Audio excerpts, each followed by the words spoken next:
Hey guys, and welcome back to my channel. So today we're going to be talking about a video from ThinkTank, and no, this one does not have Hannah in it. I know, thank God.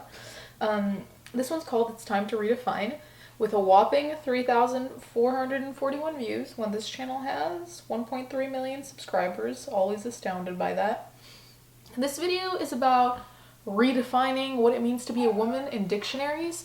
So it's a very weird video and it's very short, so I'll just show you it and we can talk about it.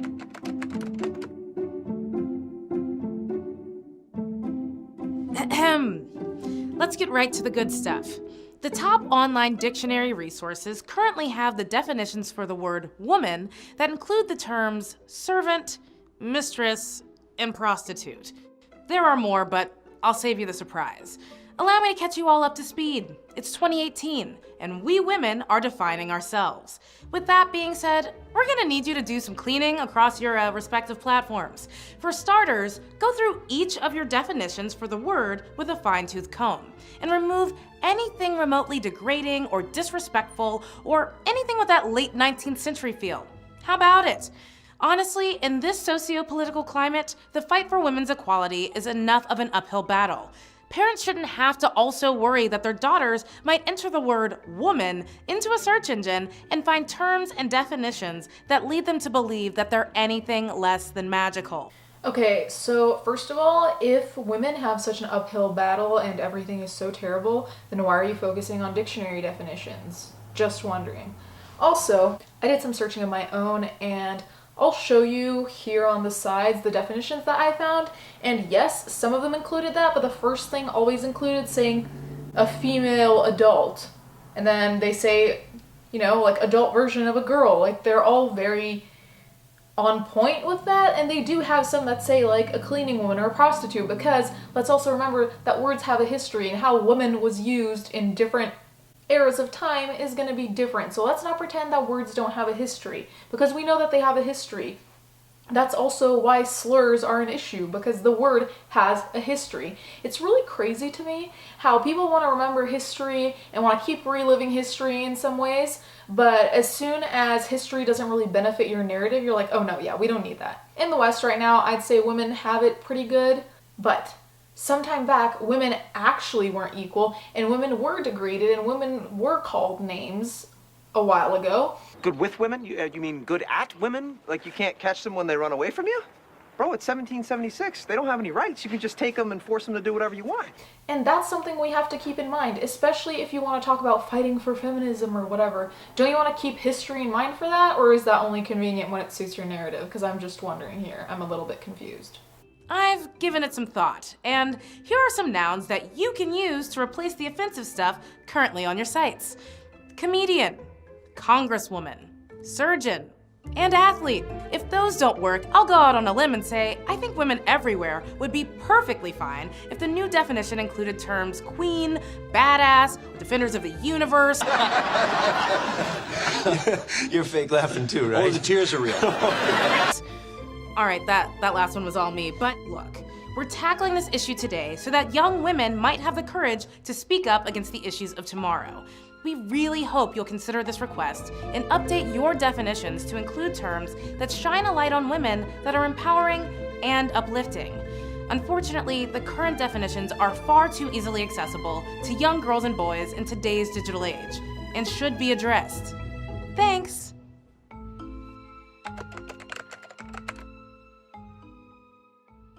So first of all, let's not pretend like it's going to be realistic that people are going to put badass or defenders of the universe in the dictionary. And if that was to be humorous, I mean, I didn't think it was funny, but if that was supposed to be humorous, if this is such a serious problem, don't you want to actually present a serious solution rather than be like, oh yeah, you can just replace the definition of a woman as badass? Like, no, okay? No. Aside from that, in some of the definitions that I found, the first 4 definitions to be specific, I didn't go digging, I just looked at the first 4 that I found from Cambridge, Merriam-Webster, one was dictionary.com, and Oxford Dictionary. And multiple of those definitions had councilwoman. So they did show that woman can be used as a suffix. So I don't know where you're going with that, but they did show that. I just think this video was honestly a little bit misleading and a little bit just extreme and unnecessary.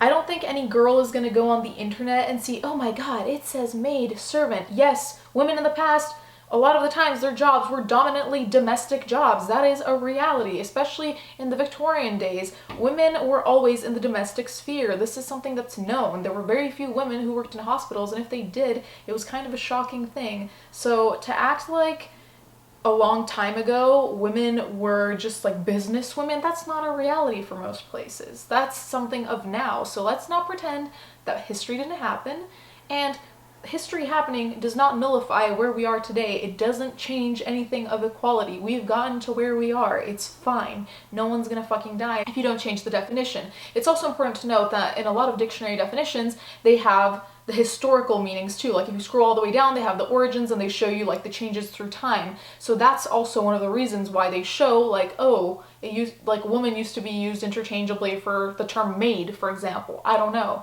So I really don't understand why this is being made into such an issue, because it really isn't that big of a deal. And it also kind of goes against their own agenda, assuming that this is kind of a feminist agenda. If you want to talk about how inequality is still so terrible for women in the West, then you have to keep history in account to put everything now in context, right? So trying to delete that history off the definitions might actually work against what you want to do. But I digress. If that's, you know, the pinnacle of what feminism has to do today to change definitions, go off, I guess. But I just thought that this was really weird and really unnecessary, especially in terms of how it was presented, and at the end they want you to sign a petition. It's just kind of like, if you want me to sign a petition, actually make an argument and be serious about it. Don't just have like a 2-minute video with like a bunch of jokes like, oh yeah, put the word badass as a definition of woman, you know? So I don't know, I was very weirded out by all of this, especially on the ThinkTank channel. It just seemed really weird since I'm used to seeing like 2 hosts and a stupid discussion. This was very strange. But then again, I don't hang out on the ThinkTank YouTube, thank God. So I don't know. You guys can let me know what you think of this. I just thought it was incredibly stupid and unnecessary to make a video about it. But let me know if you think that this is like the peak of what feminism has to do in everything. You know, like this will solve everyone's problems. So yeah, thank you guys so much for watching. Thank you to my patrons as always, and let's get into the fan art.